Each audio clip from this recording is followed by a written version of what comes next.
Hello everyone. तो आज हम शुरू करते हैं इकोनॉमी क्लास 10th का चैप्टर नंबर 3। इससे पहले हमने दो चैप्टर कंप्लीट कर लिए, चैप्टर 1 और 2, और इससे पहले हमने 9th क्लास के भी चारों चैप्टर कंप्लीट कर लिए। इस चैप्टर को शुरू करने से पहले एक कमेंट आया था कि सस्टेनेबल इकोनॉमिक डेवलपमेंट क्या होता है। हालांकि उस वीडियो में मैंने एक्सप्लेन कर दिया था, बट फिर भी मैं बता देता हूँ। सस्टेनेबल इकोनॉमिक डेवलपमेंट का मतलब हो गया कि हम आने वाली जनरेशन को ध्यान में रख करके आज के समय में जो भी हम रिसोर्सेज यूज कर रहे हैं उसको हम कंज्यूम करें। फॉर एग्जाम्पल, जैसे कि कोल होता है, वो एक नॉन रिन्यूएबल रिसोर्सेज है। वो मतलब एक बार हम उसको यूज कर लिया तो दोबारा कंज्यूम नहीं कर पाएंगे। अगर मान लीजिए प्रेजेंट जनरेशन जो है वो इतना ज्यादा रिसोर्सेज यूज कर दे कि आने वाली जनरेशन को कुछ मिले ही ना, तो वो ठीक नहीं है। तो इसी चीज को क्या बोलते हैं, सस्टेनेबल इकोनॉमिक डेवलपमेंट। समझ में आई बात? जैसे कि मान लीजिए फिशिंग कोई कर रहा है, तो वो आज की जनरेशन इतने ज्यादा एक्वेटिक रिसोर्सेज, नेचुरल रिसोर्सेज को ना खराब करे कि आने वाली जनरेशन कुछ मिले नहीं ना। डिटेल में हम बाद में पढ़ेंगे। अब चैप्टर नंबर 3 शुरू करते हैं, that is money and credit. बहुत इंपॉर्टेंट चैप्टर है। यूपीएससी पॉइंट ऑफ व्यू से सोचे, प्रीलिम्स में हर साल इस चैप्टर से जरूर सवाल आता है। थोड़ा एडवांस लेवल पे आता है, जो हम श्री राम के आईएएस नोट्स वाले कंप्लीट करेंगे उसमें हम पढ़ेंगे। बाकी क्या होता है हम डिस्कस करते हैं। देखो, मनी क्या होता है ये बताने की जरूरत है नहीं, सभी को पता है। हर एक कंट्री की, हर एक नेशन की अपनी एक करेंसी होती है, जो कि वहां का जो सेंट्रल बैंक होता है या सेंट्रल गवर्नमेंट होती है उसको रेगुलेट करती है। अगर हम बात करते हैं इंडिया की, इंडिया में जो करेंसी होती है, अपन यहाँ पर मनी ग्राम जानते हैं। यहाँ पर अलग अलग टाइप के नोट्स होते हैं, लाइक 10 रुपए का, 5 रुपए का, 50, 100, इस टाइप से। पहले के समय में, मतलब आज के समय चलो करेंसी हो गई, लेकिन पहले के समय में 4000 साल पहले तो ये करेंसी नाम की चीज नहीं होती थी, ना कोई गवर्नमेंट, ये सब चीजें होती थी। तो उस टाइम क्या होता था, वहां चलता था एक सिस्टम, और उस सिस्टम को हम क्या बोलते थे, बार्टर सिस्टम। क्या बोलते हैं? Barter system, BARTER, barter system. Barter system में क्या होता है, मुझे जो चीज की जरूरत है मैं आपको दे दूंगा, आपको जो चीज की जरूरत है, सॉरी, आपको जो चीज की जरूरत है वो मैं आपको प्रोवाइड कर दूंगा, और मुझे जो चीज की जरूरत है वो आप प्रोवाइड कर दीजिए। जैसे एनसीईआरटी में एग्जांपल दिया हुआ है, एक पर्सन है जिसको मान लीजिए टमाटो चाहिए। आज इस समय में क्या होता है, मैं अगर टमाटोज खरीदने हैं तो मैंने जितने रुपए के वो 1 किलो आएंगे टमाटो, मैं वो टमाटोज परचेज करूंगा और बदले में क्या दे दूंगा, उसको रुपए दे दूंगा। लेकिन पहले के समय में क्या होता था, मान लीजिए मुझे टमाटो की जगह में पटेटोज चाहिए, तो मैं क्या करूंगा, टमाटोज उसको दिए और उसने बदले में मुझे क्या दे दिए, पटेटोज। दूसरा एग्जांपल क्या हो सकता है, मान लीजिए मुझे बाइक की जरूरत है, आपके पास बाइक है और मेरे पास मान लीजिए एजुकेशन है। मैंने आपने मुझसे डील करी कि सर आप हमें इकोनॉमी समझा दीजिए और हम आपको बाइक दे देंगे। मैं ठीक है, तो ये हो गया क्या, इसको बोलते हैं double coincidence of wants. Double coincidence of wants, इसमें क्या होता है कि दोनों की जरूरतें नेसेसरी होनी चाहिए। मान लीजिए मुझे बाइक की जरूरत ही नहीं है, तो आप कितने भी कोशिश कर दें कि सर आप हमें इकोनॉमी पढ़ा दीजिए और आप हमसे बाइक लीजिए, मुझे जब जरूरत ही नहीं बाइक की तो मैं आपसे बाइक क्यों लूंगा। क्लियर है वाली बात? ये सिस्टम चलता था आज से काफी साल पहले। इसको हम चीज बोलते हैं डबल कोइंसिडेंस ऑफ बॉन्ड्स, या फिर बोलते हैं बार्टर सिस्टम। ये सिस्टम कहां देखने को मिल सकता है? सबसे अच्छा एग्जांपल है हड़प्पन सिविलाइजेशन में। जब हम आर्ट एंड कल्चर पढ़ेंगे, नितिन सिंघानी की किताब होती है आर्ट एंड कल्चर के, उसमें है हड़प्पन सिविलाइजेशन। हड़प्पन सिविलाइजेशन में यही सिस्टम चलता था। और इसके अलावा अकबर के टाइम में जैसे गोल्ड जो होता है, सोने, उनकी मोहरें होती थी। कॉपर जो होता था एक मेटल होता है, उनके सिक्के चलते थे। आज अपने दादा दादी से पूछे, उनके पास पुराने वाले सिक्के मिल जाएंगे उस टाइम पे। तो काफी चेंज आते गए आते गए, लेकिन हर बार तो ऐसी रिक्वायरमेंट हो नहीं सकती। मान लीजिए मुझे उस चीज की जरूरत है, मुझे पटेटोज की जरूरत नहीं है, तुम्हें टमाटोज की जरूरत है, तो मैं क्यों वो चीज बेचूंगा। तो इसी चीज को ध्यान में रख करके एक नई चीज का इजाद हुआ, और उस चीज को क्या बोलते हैं हम, करेंसी। क्या बोलते हैं हम, करेंसी। उसे कौन रेगुलेट करता है? उसे करती है रिजर्व बैंक ऑफ इंडिया। अगर इंडिया के केस में देखें तो सेंट्रल बैंक कौन सा हो गया, RBI। तो अब पैसे का कितना अच्छा फायदा है। मान लीजिए मुझे कोई चीज चाहिए, मैंने 1 किलो टमाटोज बेचे, सामने वाले ने मुझे उसी के बदले में पैसे दे दिए। अब उस पैसे को मैं अपने मन मर्जी समय पर, मन मर्जी आवश्यकता अनुसार उस चीज को मैं खर्च कर सकता हूं। मेरे को किसी चीज पर डिपेंड नहीं होना पड़ेगा, ना समय पे ना अपनी नेसेसिटी के ऊपर। जैसे कि मान लीजिए मैंने आपको एजुकेशन दी, आपने मुझे फीस के रूप में पे किया 40,000 रुपए। अब 40,000 रुपए दिए, मैंने उसको अपने पास रख लिए। अब वो पैसे मेरा मन करेगा जब मैं यूज करूंगा, मेरा नहीं मन करेगा मेरे पास सेफ तो ही। तो ये बोलते हैं, इसको क्या बोलते हैं अपन, करेंसी। इसी को हम क्या बोलेंगे, medium of exchange. Medium of exchange मतलब ये बेस बनाते हैं कोई भी चीज को हम परचेज और बोरो करें, परचेज या फिर सेल करें। आगे बढ़ते, पहले हम क्या करते थे वो हम बात कर ली। दूसरी चीज देखिए, मान लीजिए कोई पर्सन है, अब उसके पास जो सैलरी आती है महीने की, मान लीजिए 100 रुपए आती है। अब 100 में से मान लीजिए उसने 20 रुपए तो अपने डेली जो खर्चे होते हैं उसमें यूज करे, उसने कंज्यूम कर दिए। अब जो बचे हुए पैसे होते हैं वो उन पैसों को क्या करता है, उन पैसों को जमा करवा देता है कहां पर, बैंक के अंदर। कहां जमा करवाता है, बैंक के अंदर। अब देखिए वो जो पैसे बैंक में सेव है, सेव भी है, और साथ में इनको उसी पैसे को क्या बोलते हैं अपन, DD, that is demand deposit. क्या बोलते हैं हम, डिमांड डिपॉजिट। डिमांड मतलब जैसे मैंने डिमांड करी इन पैसों की, वो पैसे मेरे हाथ में आ गए। जैसे आपने कई बार देखा होगा, आप बाहर रहते हैं, आपको मान लीजिए 3,000 रुपए की जरूरत पड़ी, तो आप बैंक में गए या फिर एटीएम में गए, कार्ड स्वाइप किया और आपको पैसे मिल गए। मतलब जैसे आपने डिमांड की, आपने डिपॉजिट में से अपने पैसे निकलवा लिए, इसलिए इसको क्या बोलेंगे, डिमांड डिपॉजिट। दूसरा क्या फायदा होता है, मान लीजिए आपने बैंक के अंदर 80 रुपए जमा करवाए, अब 80 रुपए पे जो इंटरेस्ट रेट लग रहा होगा वो बैंक आपको प्रोवाइड करता है, तो ये भी तो फायदा हो रहा है ना। अब मान लीजिए 100 रुपए थे, 100 में से 20 रुपए आपने खर्च कर दिए और 80 रुपए घर में रहते, क्या ये 80 रुपए आपको कमा के दे रहे, क्या नहीं दे रहे।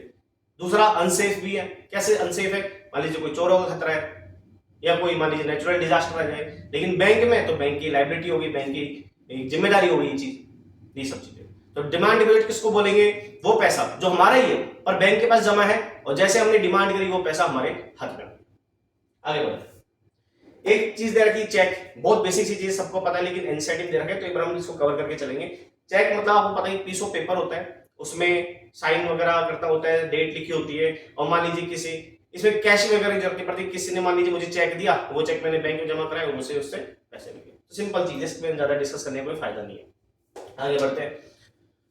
अब देखिए एक्चुअल में बैंक करता क्या है, देखो मान लीजिए बैंक के पास कितने हैं, 100 रुपए, मेरे पास मान लीजिए 150 रुपए आए, 50 रुपए मैंने खर्च किए, 100 रुपए दे दी बैंक को, ठीक है भाई। अब बैंक के पास कितने, 100 रुपए, बहुत सिंपल डाटा लेके चल रहे हैं ताकि समझ में आ जाए। 100 रुपए बैंक के पास, बैंक हमेशा 100 में से कुछ परसेंट, मान लीजिए उसने 20 रुपए क्या किया, हमेशा कैश में रखता है, और बाकी जो पैसा होता है वो उसको मार्केट में लगा देता है। कैसे लगाता है सुनो, जैसे कि 100 रुपए उसने रखे, 100 में से 20 रुपए उसने रखे पॉकेट के अंदर।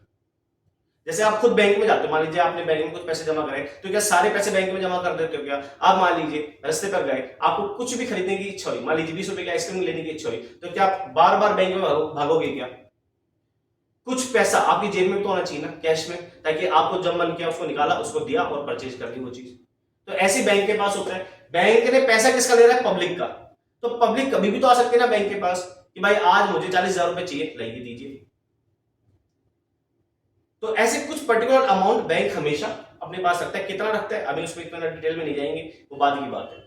लेकिन जो बचा हुआ पैसा है वो उससे क्या करता है, उससे बैंक अपना फायदा, उसको बैंक अपना एक तरीके से काम में लगाता है। कैसे लगाता है, बैंक क्या करता है, उस 80 रुपए को, देखो इसमें कुछ वर्ड से पहले उनको समझते हैं। एक होता है डिपॉजिटर, डिपॉजिटर मतलब डिपॉजिट करने वाला। क्या बोलते हैं, डिपॉजिट करने वाला। वापस सुने, डिपॉजिटर उसको बोलेंगे जो पैसा जमा कराता है, जो डिपॉजिट कर रहा है।